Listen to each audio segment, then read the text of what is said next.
పోలీసుల ప్రకారం అయితే మార్నింగ్ 2:00కి 2:30 ఆ టైంకి వీళ్ళు కొంతమంది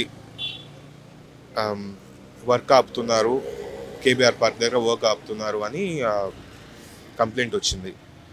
క్రిమినల్ కంప్లైంట్ లాడ్జ్ చేశారు. దాని ప్రకారంగా కేసు బుక్ చేశామని చెప్పడం జరిగింది.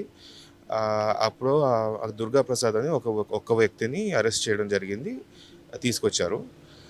మొత్తం కలిపి పోలీసుల ప్రకారం అయితే అక్కడ 14 మంది ఉన్నారు. ఇప్పుడు ప్రస్తుతం మా దగ్గర 5 ఉన్నారు. వాళ్ళ డీటెయిల్స్ ఇస్తే తప్పితే వీళ్ళని వదలు అని చెప్తా ఉన్నారు. నేను తర్వాత వాళ్ళతో ఇంట్రాగేషన్ రూమ్లో 5 పెట్టారు. వాళ్ళతో మాట్లాడితే ఏం తెలిసిందంటే అక్కడ దుర్గాప్రసాద్ అనే వ్యక్తి ఒక్కడినే అరెస్ట్ చేయడం జరిగింది. ఆ తర్వాత 2-3 గంటలకి విజయ్ అనే వ్యక్తి ఇక్కడికి వచ్చి ఏం జరిగిందో కనుక్కోవడానికి ట్రై చేస్తే అతను లోపలేయడం జరిగింది. ఇదే పందాలో మార్నింగ్ 10:30కి 9:30, 10 ఆ టైంలో ఇంకొక 3 వచ్చారు, ఏం జరిగిందో చూద్దామని. వాళ్ళని కూడా వేశారు లోపల.